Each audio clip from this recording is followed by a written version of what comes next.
കുഞ്ഞുമായി ഒരു അമ്മ ഉൾപ്പെടെ വരുന്നുണ്ട്. ഒരു കുഞ്ഞുമായി ഒരു അമ്മ ഉൾപ്പെടെ വരുന്നുണ്ട്. അതാ ഒരുപാട് ആളുകൾ വരുന്നുണ്ട്. രക്ഷിതാക്കളാണോ കുഞ്ഞുങ്ങളെ കൂട്ടിക്കൊണ്ടു പോകുന്നതിന് വന്നതാണോ? ഈ അടിയെല്ലാം കണ്ട് ഭയന്ന് വന്നതാണോ?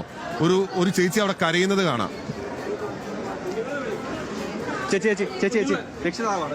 ഞങ്ങളുടെ കുഞ്ഞുങ്ങളെ ഞങ്ങൾക്ക് വിട്ടുകിട്ടണം. ഞങ്ങളുടെ കുഞ്ഞുങ്ങളുടെ സേഫ്റ്റി ഞങ്ങൾക്ക് നോക്കണം. ഞങ്ങളുടെ കുഞ്ഞുങ്ങളെ ഞങ്ങൾക്ക് വേണം. ഏത് ക്ലാസ്സിലാന്ന് പോലും ഞങ്ങൾക്ക് അറിയത്തില്ല. ഞങ്ങൾക്ക് ഞങ്ങളുടെ കുഞ്ഞുങ്ങളെ വേണം.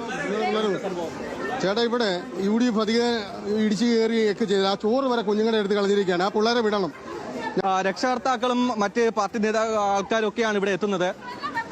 ഞാൻ എന്റെ കുഞ്ഞിനെ രാവിലെ എന്റെ കുഞ്ഞിനെ കെട്ടിപ്പിടിച്ചാ വന്നത്. ഈ പാർട്ടിക്കാർ ഇത് അഹങ്കാരമാണ്. ഈ പാർട്ടിക്കാരെല്ലാം എവിടെ ആയിരുന്നു? ഈ രാഷ്ട്രീയക്കാരെല്ലാം ഇത് വീഴുന്നതിന് മുമ്പേ എവിടെ ആയിരുന്നു? ബിഡിൽ മേൽക്കൂര ഇടിഞ്ഞു വീഴുന്നതിനേക്കാൾ വലിയ സംഭവ വികാസങ്ങളാണ് ഇവിടെ നടന്നുകൊണ്ടിരിക്കുന്നത്. ഈ പാത്രമെറിയലിലും അല്ലെങ്കിൽ കസേര എറിയലിലും ഒക്കെ കുട്ടികളുടെ ദേഹത്തേക്ക് പതിച്ചിരുന്നെങ്കിൽ എന്ത് സംഭവിക്കുമായിരുന്നു എന്ന ചോദ്യമാണ് ഈ രക്ഷകർത്താക്കളടക്കം ഉന്നയിക്കുന്നത്. ഉറപ്പായും അവരുടെ ആശങ്കയ്ക്ക് അടിസ്ഥാനമുണ്ട് അനുരാഗ്. വളരെ പ്രധാനപ്പെട്ട ഗുരുതരമായ സാഹചര്യം ഇപ്പോഴും അവിടെ വിരലിൽ